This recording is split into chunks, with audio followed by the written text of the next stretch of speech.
ورنہ وہ ضائع ہو جائے گا, آدھا ضائع ہو چکا ہے. تو اس ٹراما سینٹر کے لیے مہربانی کریں. پھر میرا رونا وہی ہے جو پچھلی دفعہ بھی رویا تھا, میں آج پھر روں گا. میرا کام ہے اپنے حلقے کے جو مسائل ہیں اس کو یہاں تک پہنچاؤں. میں پہنچاتا رہوں گا. وہ کیا ہے, ایک دستک کا پروگرام ہے, میں اس دستک پہ تو بات نہیں کروں گا, لیکن میں آپ کے اوپر, منسٹر صاحب کے اوپر میں دستک ضرور دیتا رہوں گا. ہمارا ایک روڈ پروجیکٹ ہے سر, للہ جیلم ڈیول کیریج وے, ہمارے لیے عذاب بن چکا ہے. آئی وش ان میں سے کوئی وہاں پہ جاتا. لوگوں نے نقل مکانی کرنا شروع کر دیا. سر میں کوئی ایگزیٹ نہیں کر رہا ہوں, آپ پوچھ لیں جا کے, نقل مکانی لوگ کر چکے ہیں. یہ دشمنی ہو رہی ہے ضلع جہلم کے ساتھ, خدا کے لیے مت کرو. You have ruled district Jhelum for 35 years, کچھ اس کا خیال کر لو. اگر آپ یہ سمجھتے ہیں, یہ دھمکیاں بھی میں نے سنی ہیں کہ جو احتجاج کرے گا اس کے اوپر اس پہ پرچے درج کرا دیں گے. میں آپ کو لکھ کے دے سکتا ہوں, یہ پرچوں کی وجہ سے یہ لوگوں کا احتجاج بند نہیں ہوگا. ایک غلط فہمی ہے کسی کی, دور کر لیں اپنے اندر. وہ چاہے منسٹر ہے, وہ چیف منسٹر ہے, وہ کوئی منسٹر بھی ہے, احتجاج لوگوں کا حق ہے. لوگ مر رہے ہیں, لوگ مرنا بھی آپ دینا نہیں چاہتے. کیا چاہتے ہیں کہ لوگ گھروں میں بیٹھ کے مریں؟ نہیں ہو سکتا سر یہ. اس لیے مہربانی میری گزارش یہ کریں کہ جو للہ ڈیول کیریج وے ہے جہلم کی 128 کلومیٹر, کم از کم اس کے لیے, مجھے نہیں پتا ہر ایک کے لیے آپ کے پاس پیسے ہیں, نہیں ہیں پیسے تو کسی ڈیولپمنٹ کے لیے اور میرے ضلع کے لیے نہیں ہیں, کم از کم 5 ارب وہاں پہ رکھے. 1.5 ارب رکھا ہے انہوں نے فیڈرل گورنمنٹ نے, میرا خیال ہے وہ انہوں نے ہماری توہین کی ہے. پروجیکٹ کی کاسٹ اوریجنلی تھی 14.6 billion, escalation and delay for 3 years, اس کی already cost has exceeded 20 billion. بہت ضروری ہے سر. اس کے علاوہ آپ نے کھیوڑا کا نام سنا ہوگا سر, بہت ہی ایک جو نمک والا علاقہ ہے, اور وہاں پہ ہمارا ایک مین آرٹری ہے جو شہر کے اندر سے گزرتی رہی ہے. ٹریفک بہت بڑھ چکی ہے. وہ رستہ اس وقت خونی رستہ بن چکا ہے. کئی فورم کے اوپر ریکویسٹ کی گئی ہے. میں پھر یہ کہوں گا کہ مہربانی کر کے وہاں پہ ڈائیورژن کا, کھیوڑا ڈائیورژن یا کھیوڑا بائی پاس کو پروجیکٹ میں لازمی شامل کیا جائے. اب میں ایجوکیشن کی طرف آتا ہوں. میں بہت زیادہ اس پہ بات تو نہیں کروں گا, میں تھوڑی سی ایک کہانی سناؤں گا ہلکی سی.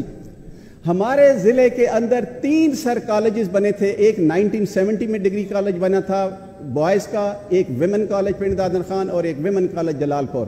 یہ تینوں ڈگری کالج تھے سر.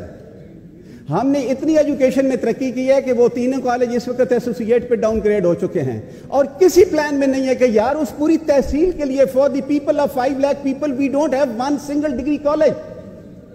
کسی کو کوئی احساس ہے اس کے اوپر؟ سوچا ہے کسی نے کہ ہم اتنے بڑے علاقے کو مزید کیوں پسماندہ کر رہے ہیں, اور نعرے لگ رہے ہیں پڑھا لکھا پنجاب؟ کون سا پڑھا لکھا پنجاب؟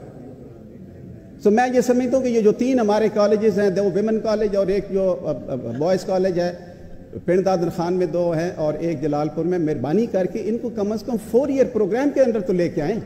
یہ ابھی صرف 2 سال کا BA کراتے ہیں اور اس کے بعد 2 سال آپ ایجوکیشن کہیں اور کرنے جاتے ہیں. کبھی ایسے ہوا ہے؟ اس کے ساتھ سر میں 2-4 اور چیزوں کی بات تھوڑا سا کرنا چاہوں گا. ہمارے ہاں ICI کی ایک فیکٹری ہے, بہت اچھی بات ہے, بڑے عرصے سے وہاں پہ کام کر رہی ہے اور لوگوں کے لیے بہت روزگار کا ذریعہ ہے. میں منسٹر صاحب سے تھوڑی سی ریکویسٹ کروں گا, وہاں پہ وہ ICI اپنے زہر آلود پانی کو ڈسپوز آف کرنے کے لیے 2400 کینال زمین تھرو اوے پرائز پہ against the will of people acquire کر رہی ہے. سر میں دوبارہ گزارش کر دوں, شاید سمجھ نہ آئے, it is a private factory. Section 5 جو لینڈ ایکوزیشن والا ہے اس کے تحت جو کر سکتے ہیں وہ صرف تھرو نیگوشیٹڈ سیٹلمنٹ ہے. 5000 لوگ اس سے متاثر ہو رہے ہیں. جو لوگ صدیوں سے زمین کے وارث سے, ان کو پین آف سٹروک کے تھرو لاوارث کیا جا رہا ہے. وہ آج 10 دن سے 15 دن سے سراپا احتجاج ہے, کوئی ان کی مدد کو نہیں آنے کو تیار. یہ کیوں ہو رہا ہے؟ کیوں ہو رہا ہے؟ یہ حکومت بے حس ہے, شاید روتھ لیس ہے, جس کی کل ڈیفینیشن کی گئی تھی. خدا کے لیے روتھ لیس ہونا ہے تو کرمنل کے لیے ہو, عوام کے لیے روتھ لیس نہ ہو. میری گزارش ہے اس فورم کے اندر, منسٹر صاحب مہربانی کریں, وہ سمری جو ہے وہ اس وقت فائنل سٹیج پہ ہے. وہ 2400 کینال جو لینڈ ایکوزیشن ہے اس کو رکوائیں. یہ نسلوں کا معاملہ ہے.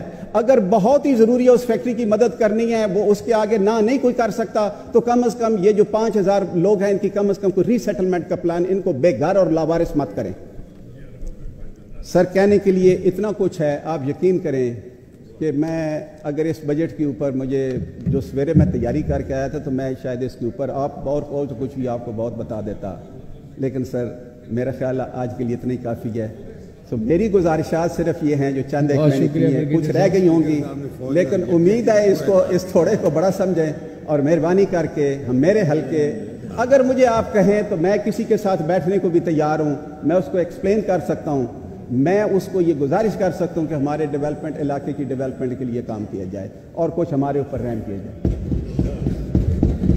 بہت شکریہ. آپ بالکل بیٹھے ہیں فائنانس منسٹر صاحب کے ساتھ، اور فائنانس منسٹر صاحب نے بڑی توجہ سے آپ کی تمام باتوں کو نوٹ کیا ہے. یہاں پر غلط ہوں تو مجھے کریکٹ کر دے، اگر نہیں آپ کو بالکل بیٹھنا چاہیے جی، بالکل بیٹھے آپ فائنانس منسٹر صاحب کے ساتھ. بہت شکریہ جی. محترم جناب ذوالفقار علی شاہ صاحب.